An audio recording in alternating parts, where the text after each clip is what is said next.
எடப்பாடி கொடியை காமிக்கலாங்க.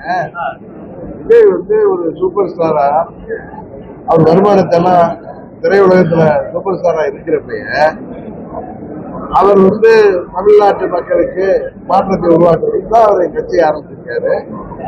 விஜய் தன் தலைமையில தான் கூட்டணி அமைன்னு 2 மாநாடுகளையும் சொல்லியிருக்காரு. இன்னொன்று அவருடைய கொள்கை எதிரியாக பாஜகவையும் அரசியல் எதிரியாக திமுக. அப்பெல்லாம் நீங்க கேட்டீங்க பழனிசாமி பத்தி ஒன்று தாக்கி பேசுறாரு. அதுக்குதான் இன்றைக்கு மதுரை மாநாட்டை பதில் சொல்லியிருக்காரு. அவருக்கு என்ன பழனிசாமியை பத்தி தெரியாதா? திரையுலகில் எத்தனையோ சவால்களை சமாளித்து வந்தவர் பழனிசாமி துரோகத்திற்கு பெயர் பெற்றவர்.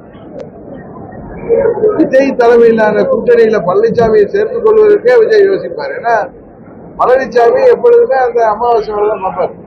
கை கொடுத்திருக்காரு. யாருங்க நீங்க தான் சொல்றீங்க? அவருக்கு கட்சிக்காரர்கள் வந்து யாரோ கிட்ட சொல்றதெல்லாம் நீங்க நம்பிட்டு இருக்காங்க.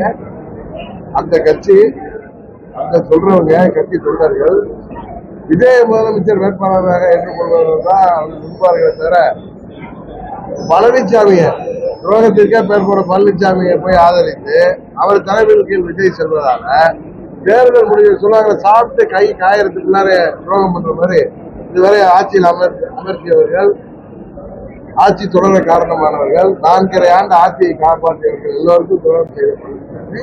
விஜய்க்கு துரோகம் செய்வார்கள் விஜய்க்கு தெரியாது. அவங்க சின்ன பிள்ளையா. அதனால உறுதியாக அவர் பழனிசாமியோட தலைமையை ஏற்று கூட்டணிக்கு செல்ல வாய்ப்பில்லை.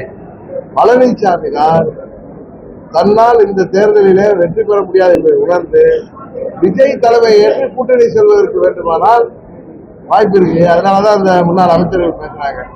அவர்கள் இன்னொரு விஷயம் சொல்றாங்க, அது சிரிப்பா தான் இருந்துச்சு. திமுக வந்து தேர்தல் முறையில விஜய் வந்து ஜெயிக்கலைன்னா திமுக அவர்களுக்கு ட்ரபிள் கொடுத்து அழைத்து விடுன்னு சொல்றாங்க. திமுக தலைவர் ஸ்டாலின் அவர்கள் 2021 தேர்தல் என்ன சொன்னாரு?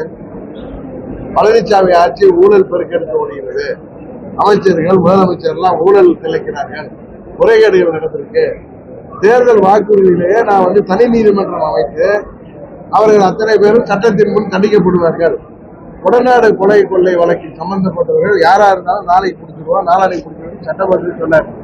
அவர்களே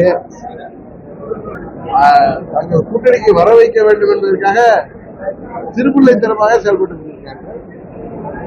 நான் கவனிக்கிறவரை விஜய் அவர்கள் உஷாராக இருந்து அவர் தலைமையில் வந்தால் பழனிசாமி வந்தால் சேர்த்துக் கொள்ள வாய்ப்பு இருக்கலாம் என்றுதான் நான் நினைக்கிறேன்.